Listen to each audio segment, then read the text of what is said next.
देख लो आप लोग इसको फिर से, देखो क्या बता रहे थे कि 2 डायमेंशन में आपका मोमेंटम कंजर्व हमेशा रहता है।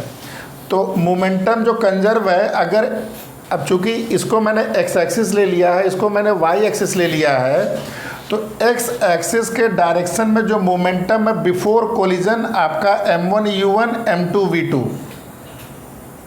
इसमें भी अगर और कॉम्प्लेक्स सिनेरियो कर रहा है, कल को ये दोनों बॉल एंगल में आके हिट कर रही है, तो उसको भी आप इनकॉर्पोरेट कर सकते हो।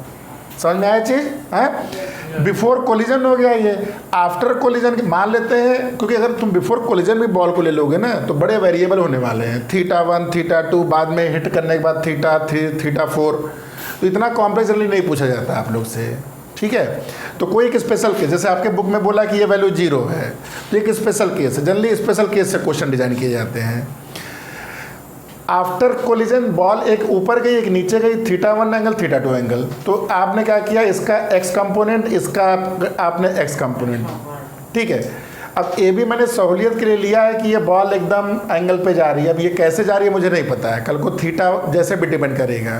तो अगर ऐसे जा रही है तो इसको मैंने कंपोनेंट ले लिया, cos θ1 वेलोसिटी का कंपोनेंट लिया, ध्यान देना, v1 cos θ1 v2 cos θ1, दोनों का सम कर दिया, तो ये आफ्टर कोलिजन। बिफोर कोलिजन इन एक्स डायरेक्शन, आफ्टर कोलिजन आपका कंजर्व, पहला चीज़। दूसरा वाई डायरेक्शन में क्या हो रहा है, वाई डायरेक्शन में अब अपने केस में नहीं लिया गया है, कल को अगर एंगल ले लिया गया तो आप वैसे रिजॉल्व कर लो उसको। तो वाई डायरेक्शन में अभी 0 है, बाद में क्या हो रहा है, इसका कंपोनेंट v1 sin θ1 और इसका कंपोनेंट नीचे की तरफ है, इसलिए माइनस लिखा गया है v2 sin θ2। ये जो दो इक्वेशन हो गया, ये मोमेंटम कंजर्वेशन से आ गया। अब हम लोग बात कर रहे थे क्या एनर्जी कंजर्व रहेगी कि नहीं, वो डिपेंड करेगा आपका कोलिजन कैसा है। तो पहले एनर्जी लिख लेते हैं, फिर देख लेंगे। एनर्जी शुरू में before collision half m1 u1 square plus half m2 v2 square. Energy चूंकि स्केलर क्वांटिटी है तो इसमें हमें डायरेक्शन से कोई टेंशन नहीं है। बाद में क्या हो जाएगी energy, half m1 v1 square v2 square. अब कल को अगर मान लेते हैं, अब इसको तुम लिख लो ki, ये लिख लो kf, ठीक है, ki और kf। तो अगर ये तुम्हारा इलास्टिक कोलिजन हुआ, इलास्टिक कोलिजन हुआ तो क्या हो जाएगा, ये ki इक्वल टू kf, समझ में आ गया। और कल को अगर इन इलास्टिक कोलिजन हुआ ये, हाँ, तो एनर्जी लॉस कितना हो जाएगा, एनर्जी लॉस हो जाएगी ये ki माइनस kf, ठीक।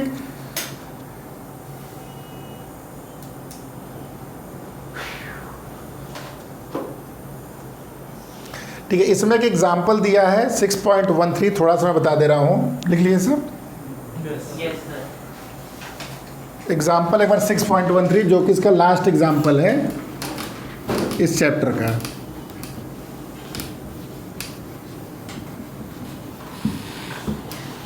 देखो क्या दिया गया इसमें, consider the collision depicted in figure 6.10।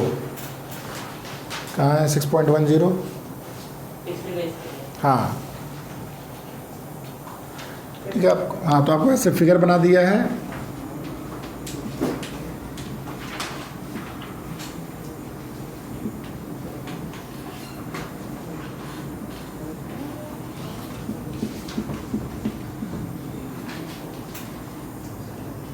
ठीक है, ये आपका m1 है, ये आपका m1 है, ये m2 है। बुक में दिया है, ये पहले दिया है, ये पेज नंबर तुम्हारा दिया है, ये 129 में दिया है। u1 हो गया, ये v1 हो गया, ये आपका v2 हो गया, ये आपका फिगर हो गया, ठीक है। ये आपका x एक्सिस हो गया, ये आपका y एक्सिस हो गया, ठीक है। और m2 शुरू में रुका हुआ है यहाँ पे, m2 मतलब u2 की वैल्यू 0 है। ये आपका सिनेरियो है। तो consider the collision depicted in figure between 2 billiards ball with equal masses m1 equal to, ये आपका सिनेरियो थोड़ा सिंप्लीफाई किया गया। First ball is called the cue ball, जानते हो कि वाइट बॉल होती है, while the second ball is called the target ball. The billiards player want to sink the target ball in a corner pocket which is at an angle theta 2, जो theta two की value है ये 37 degree है। तो अब इसलिए ball रुकी रहती है, चलती बॉल को तो मारा नहीं जाता है, उसमें है, यानी कि ये बॉल रुकी है हमारी, इसलिए U2 आपका 0 हो गया। और इसको तुम्हें किसी वेलोसिटी से हिट करना है, और जो पॉकेट का आपने एंगल मेजर किया वो 37 पे दिया है। Assume the collision elastic and the friction and rotational motion are not important, obtain theta 1। ठीक है, ये इसमें बोल रहा है।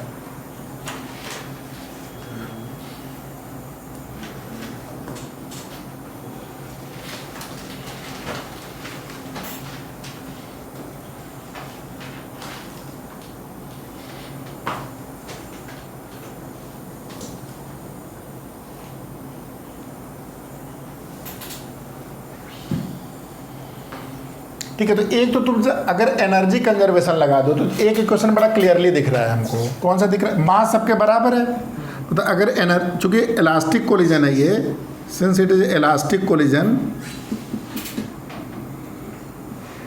तो ये क्या हो जाएगा, half m1 u1 square equal to half, हाँ, m1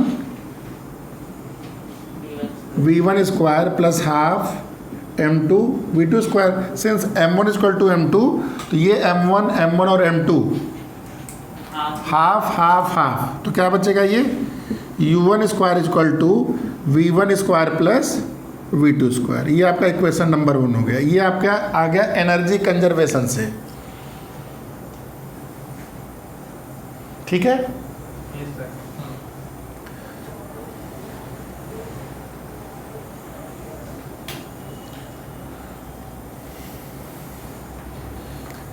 अच्छा, इस क्वेश्चन में जो तरीका बताया गया है ये थोड़ा सा एक मेथड है, इसलिए मैं उसको बता दे रहा हूँ। बाकी आप उस तरह कर सकते हो, मतलब अलग अलग एक्सिस में लेके कर सकते हो। एनर्जी कंजर्वेशन अगर इसमें हो रहा है, मान लो ये लिख लिया यहाँ तक, तो यानी कि पहला जो इक्वेशन आ गया हमारा u1 square equal to v1 square plus v2 square.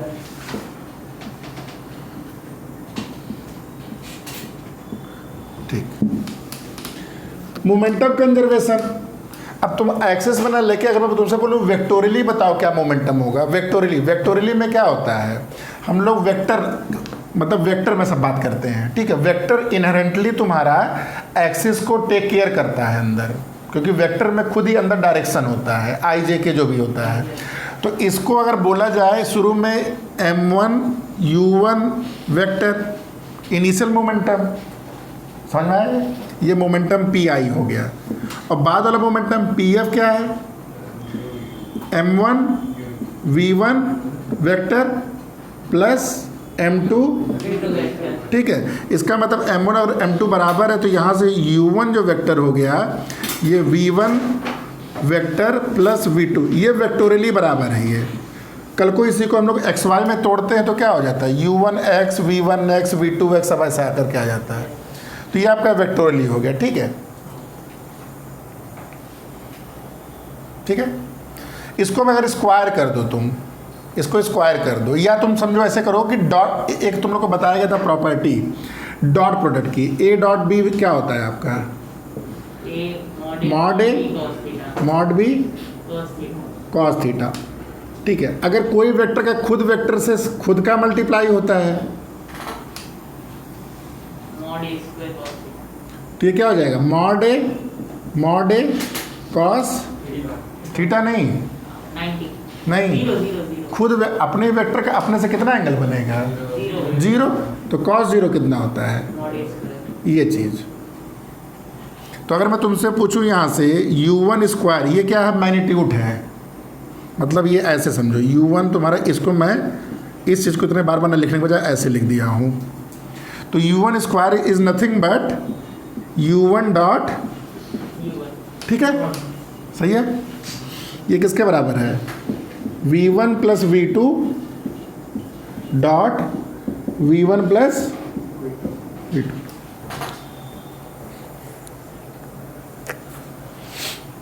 ठीक है, क्या तो समझ में आया। जब मल्टीप्लाई करना शुरू करो, v1 का इससे मल्टीप्लाई होगा तो क्या हो जाएगा, v1 dot v1 plus v1 dot v2 plus v2 dot v1 plus V2 dot V2। V1 dot V2 is nothing but V1 square, इसी प्रॉपर्टी से ये V1 V2 V2 V1 ये कम्यूटेटिव फॉलो करता है, और ये क्या हो जाएगा V2 square twice of V1 V2। ये यहाँ तक समझ में आ गया? हाँ, इक्वेशन जो 1 तुम लिखे हो U1 square V1 square plus V2 के स्क्वायर के बराबर, इसका मतलब क्या हो रहा है, ये चीज़ इन दोनों के सम के बराबर है। तो अगर ये वैल्यू वहाँ पुट कर दोगे तो क्या आ जाएगा, V1 square plus V1 square equal to V1 square plus V2 square plus 2V1 V2, ये दोनों कैंसिल। ठीक है, तो क्या बचा आपका यहाँ से बताओ, V1 dot V2 equal to 0। ठीक है, V1 डॉट V2 का मतलब क्या है, V1 और V2 एक वेक्टर है, और डॉट का मतलब क्या हुआ कि डॉट प्रोडक्ट। तो इसको हम लोग क्या लिखेंगे, V1 V2 कॉस, नहीं,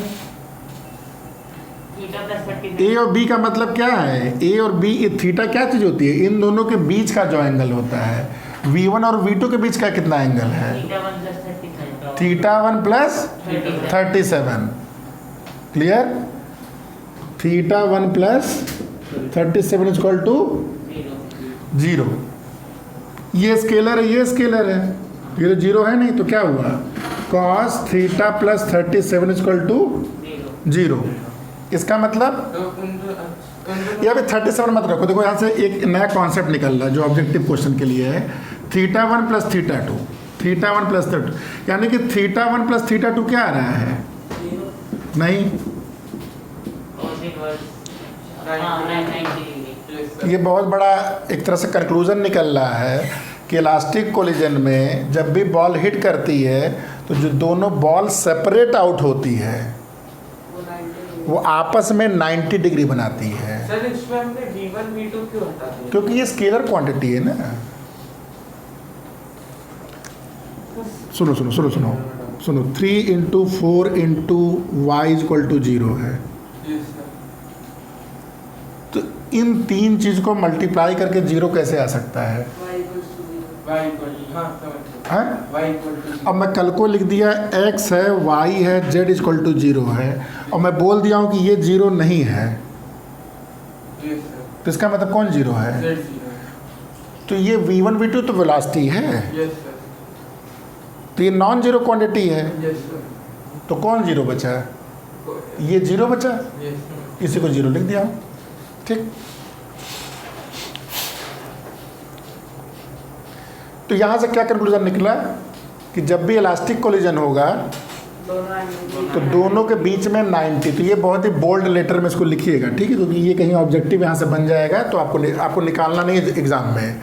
एग्जाम में आपको याद रखना है कि इस केस में सम है। अब अपने क्वेश्चन में थीटा 2 की वैल्यू 37 दिया है, तो थीटा 1 तुम्हारा कितना हो जाएगा 53। कल को ये थीटा 2 की वैल्यू 30 डिग्री देगा, तो थीटा 1 आपका सीधे 60 हो जाएगा। ठीक है, तो इसमें आपको कुछ ज़्यादा निकालना है, 2 मिनट। ठीक है, हाँ, सप्लीमेंट कहाँ हो रहा है, ये कॉम्प्लीमेंट है ये। ठीक है, चलो इतना नोट कर लो, बस यहीं तक है, ये चैप्टर ख़त्म हो गया। एक्सरसाइज में से कुछ लगाए नहीं, आप लोग लगाए नहीं लगाए, तो नेक्स्ट क्लास में ले लिया जाए, होमवर्क इसका हो जाएगा। एक मिनट रुक जाओ, NCERT का क्वेश्चन लग जाएगा, ट्राई करोगे लगाने के लिए। नेक्स्ट क्लास में हम लोग क्योंकि मैंने एग्जाम्पल सारे करा दिए हैं, थियरी सारी करा दी है, अब आप क्या करो, इसके एक्सरसाइज के क्वेश्चंस लगा लो। तो नेक्स्ट क्लास में आप एक्सरसाइज के क्वेश्चंस पूछ लीजिएगा मुझसे, एक क्लास में दे रहा हूँ, उसमें आप कर लेना, ठीक है, जो भी करना रहेगा। ठीक है, उसके बाद फिर हम लोग हाँ अभी सिस्टम ऑफ पार्टिकल्स पे चले जाएंगे। सिस्टम ऑफ पार्टिकल्स के बिना ग्रेविटेशन नहीं कर सकते हो, उसमें डिपेंडेंसी है, एंगुलर मोमेंटम का कॉन्सेप्ट आता है।